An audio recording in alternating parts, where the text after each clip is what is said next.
Samahan niyo akong gumawa ng kamyas jam.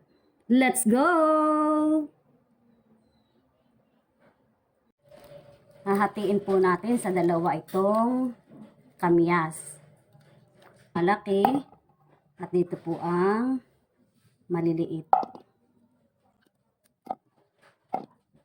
Itong malalaki, may gagawin po tayo dito sa malalaki.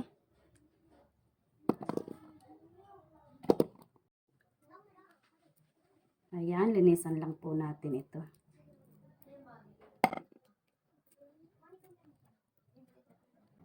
Magkaiba po ang ating gagawin dito sa dalawang klase. Ayan natin pinaghihiwalay ang malaki at maliit.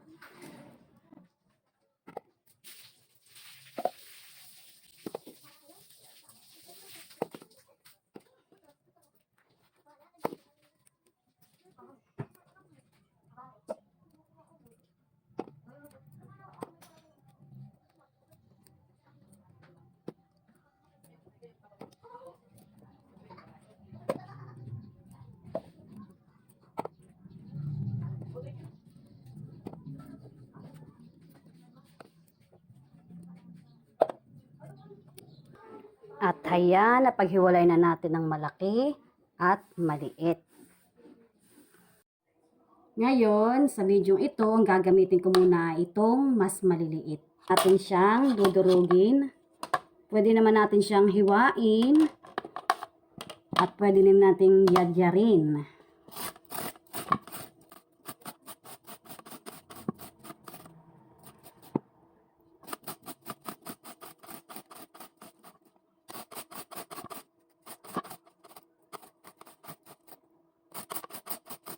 Ayan, atin po lang itutuloy-tuloy hanggang sa mayadyad na natin itong lahat ng kamyas.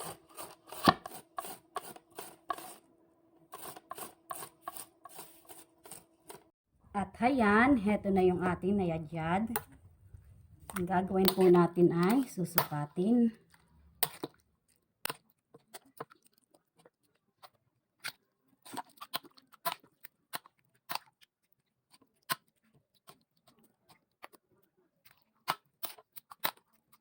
At kung ano po ang dami nito, yun din ang dami ng sugar na gagamitin natin.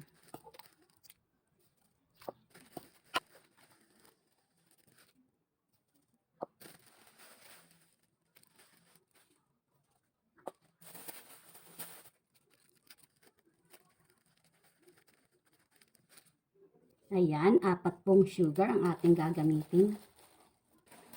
Maglalagay rin po tayo dito ng konting asin. Yan po ay pampabalance ng ating lulutuin.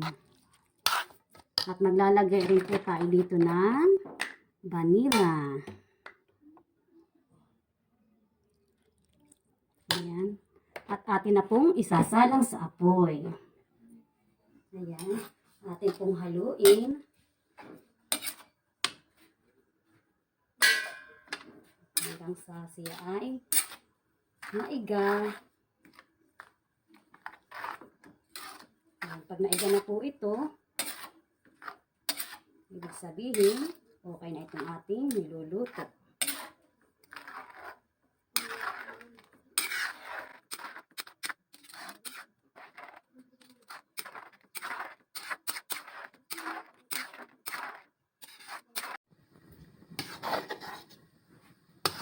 Ayan, haluin lang po natin.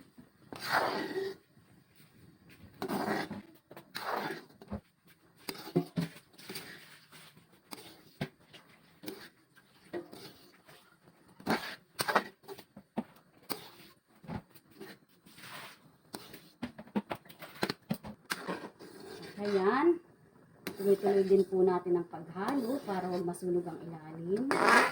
At kung maaamoy nyo po ito ay napakabango na niya.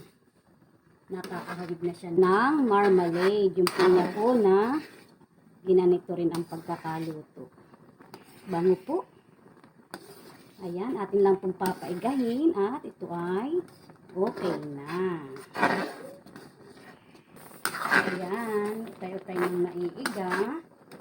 Talaga pong mabango na. Konting-konti na lang po. Oh.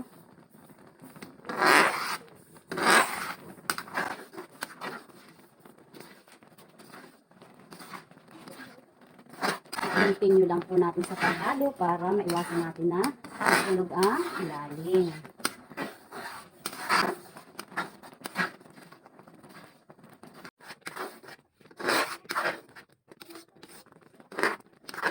Ang hitsura po niya, hindi na siya mukhang kamyas. Ang ganda na po ng kulay.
At ayan, kapag ganito na ang kanyang texture, pwede na nating patayin ang apoy.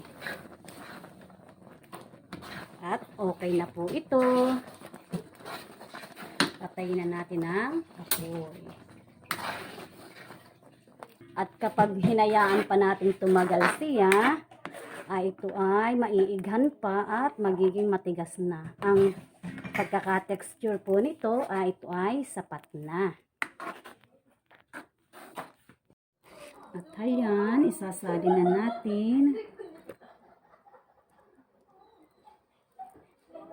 O diba, kung niluto ko pa, tamang-tama lang ang luto niya.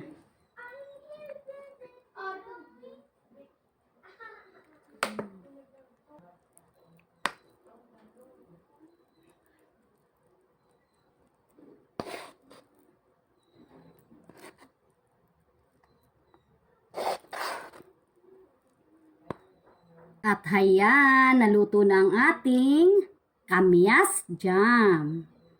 Please like, comment, and share. Don't forget to follow. Thank you for watching, guys. Bye!